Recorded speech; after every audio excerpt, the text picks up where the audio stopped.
Hello friends, welcome back to my channel edu Gyan Kher. और आज के इस वीडियो में हम बात करेंगे क्लास 6 की हिस्ट्री का chapter number 4, what books and burial tell अस।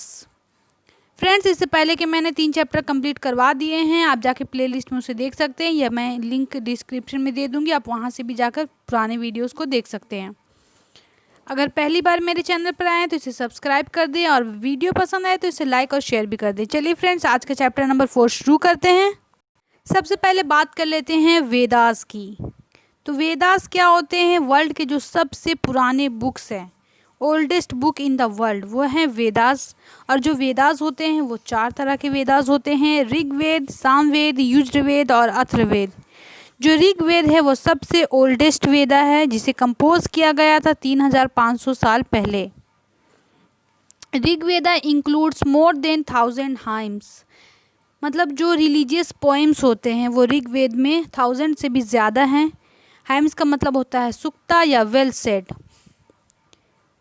ये जो हाइम्स लिखे जाते थे, रिलीजियस पोएम्स जो होते थे, तो इसे क्यों लिखा जाता था? प्रेस करने के लिए, गॉड और गॉडेस को प्रेस करने के लिए ये सारे हाइम्स लिखे जाते थे। ये जो गॉड्स थे उस वक्त के, वो जो बहुत इंपॉर्टेंट गॉड्स थे, उनका नाम था अग्नि, God of fire; Indira, A warrior God; and Soma, A plant from which A special drink was prepared. ये 3 गॉड थे, इनका नाम याद रखेंगे: अग्नि, सोमा एंड इंद्रा। ठीक है। और जो ये हाइम्स होते थे उसको कौन कंपोज करता था? ऋषि मुनि या सेजेस जो थे उस वक्त के पंडित, वो लोग इसे कंपोज करते थे। और ये लिखा नहीं जाता था, ये क्या किया जाता था? अपने स्टूडेंट को मेमोराइज करवाया जाता था, उनको वर्ड बाय वर्ड उनको याद करवाया जाता था। बहुत सारे जो हाइम्स थे वो कंपोज हुए थे बहुत सालों के बाद। और जो ये a few were composed by women, ज़्यादातर जो मेन इनको कंपोज किए थे और वुमेन बहुत कम की थी। ठीक है फ्रेंड्स, जो ऋग्वेद जो है सबसे ओल्डेस्ट जो वेदा है हमारा ऋग्वेद, वो लिखा जाता था वैदिक संस्कृत में, जो आज की संस्कृत से जो हम लोगों को स्कूलों में पढ़ाया जाता है उससे बहुत डिफरेंट था। चलिए नेक्स्ट पेज पे चलते हैं।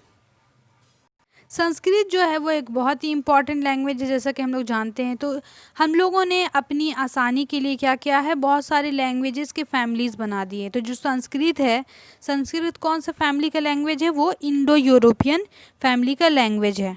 और कुछ और इंडियन लैंग्वेज है जैसे कि आसामी, गुजराती, हिंदी, कश्मीरी, सिंधी, ये सब कुछ भी उसी फैमिली में आते हैं। ठीक है।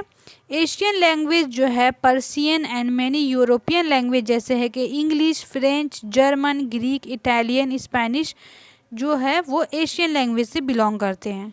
और ये जो दे आर कॉल्ड फैमिली, इसको फैमिली कहा जाता है because they originally had words, जिनके वर्ड्स जैसे कॉमन हैं, जिन जिन लैंग्वेज में जो जो वर्ड कॉमन है उनको हम लोगों ने एक फैमिली में रख दिया है।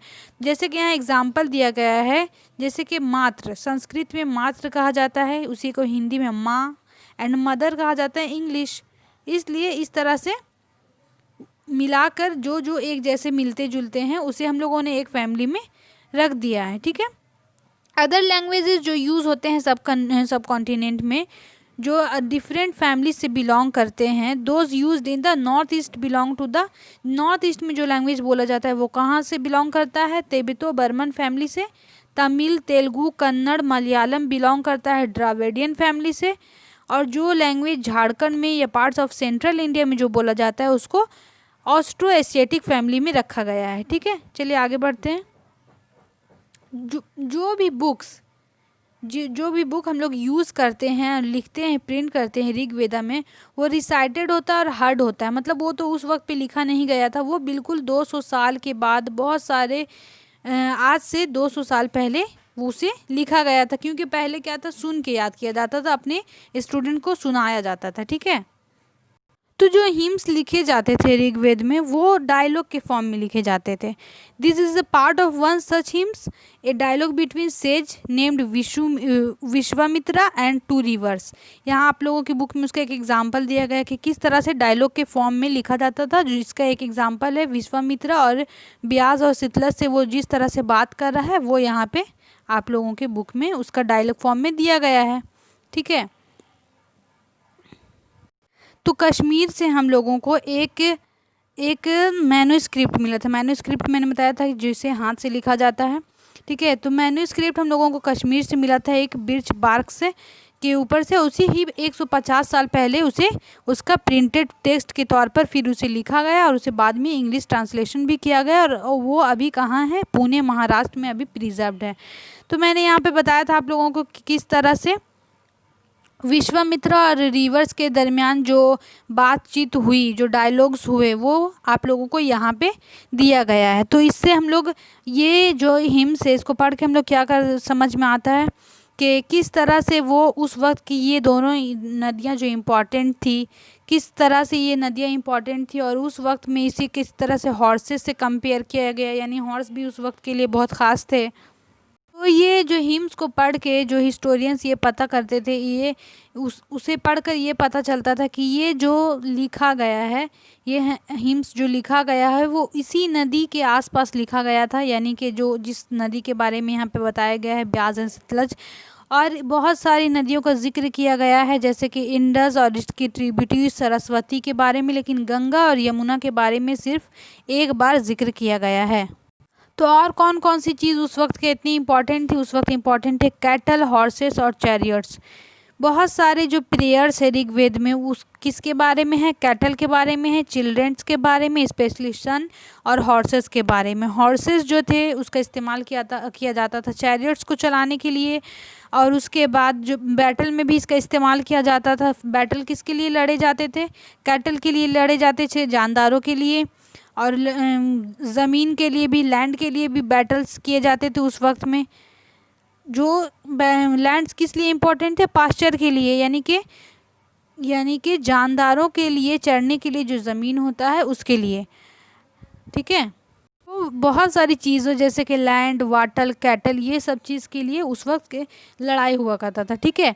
तो जब जो भी वेल्थ मिलता था इन सब चीज़ों की वजह से, वो कौन रख लेते थे, वो लीडर्स रख लेते थे, और कुछ जो थे वो प्रेस्ट को दे दिए जाते थे, और जो बाकी बचा हुआ रहता था वो बाकी लोगों में बांट दिए जाते थे, ठीक है।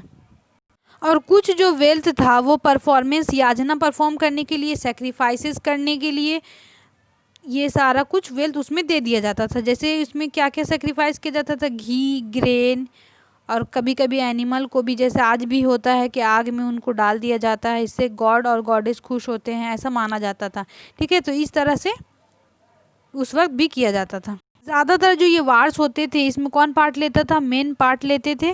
और यहाँ कोई उस वक्त रेगुलर आर्मी नहीं थी, लेकिन असेंबलीज हुआ करती थी जहाँ पर लोग मिलते थे, आपस में मैटर डिस्कस करते थे और पीस की बातें किया करते थे। They also chose leaders.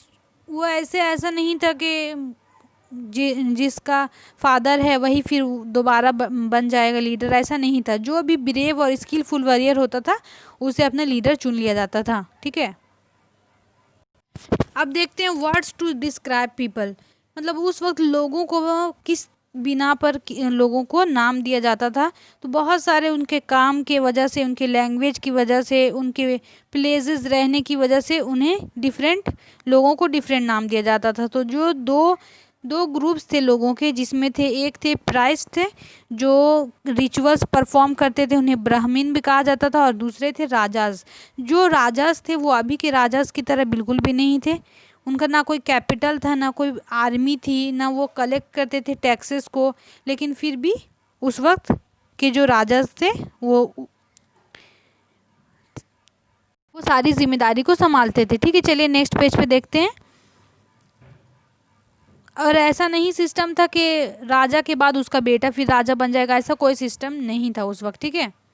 और उस वक्त की जो कम्युनिटी थी, उसको कम्युनिटी को डिस्क्राइब करने के लिए दो तरह के वर्ड इस्तेमाल किए जाते थे। पूरी कम्युनिटी को दो वर्ड में डिवाइड किया गया था। जो पहला वर्ड था जना था, जो अभी भी हिंदी लैंग्वेज, अदर लैंग्वेज में यूज़ होता है, अदर जात। और जो दूसरा वर्ड था वो था विश। विश जो लिया गया है वैश्य से लिया गया है, जिसके बारे में हम लोग चैप्टर 5 में पढ़ेंगे।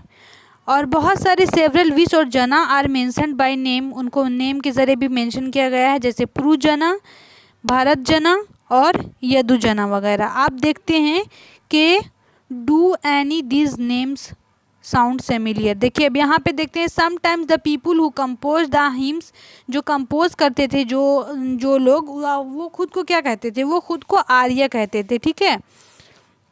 आर्य कहते थे, और जो उनके ओपोनेंट्स होते थे उसको कहा जाता था दासा या दास्यूस कहा जाता था। ठीक है, तो जो ये लोग होते थे आर्यस, ये डिफरेंट लैंग्वेज बोला करते थे और ये क्या करते थे, रिचुअल सेक्रीफाइसेस परफॉर्म नहीं करते थे। और जो इनका ओपोनेंट था वो तो दासा था, जिसे बाद में क्या स्लेव कहा गया था, यानी कि गुलाम कहा गया था। उसके बाद जो इनको बिल्कुल बुरी तरह से ट्रीट किया जाता था, जो भी इनके ऑनर होते थे वो इसे जैसे चाहे अपने तरह से यूज़ कर सकते थे। ठीक है, तो ये हो चुका है हमारा चैप्टर कंप्लीट, अभी नहीं हुआ है। अभी यहाँ तक इस पार्ट के लिए इतना ही है, और नेक्स्ट पार्ट में बाकी में इसका वीडियो नेक्स्ट पार्ट में बनाऊंगी, बाकी हम लोग सेकंड पार्ट में कवर करेंगे। अगर ये वीडियो पसंद आए तो इसे लाइक शेयर और सब्सक्राइब कर दे। Thank you friends.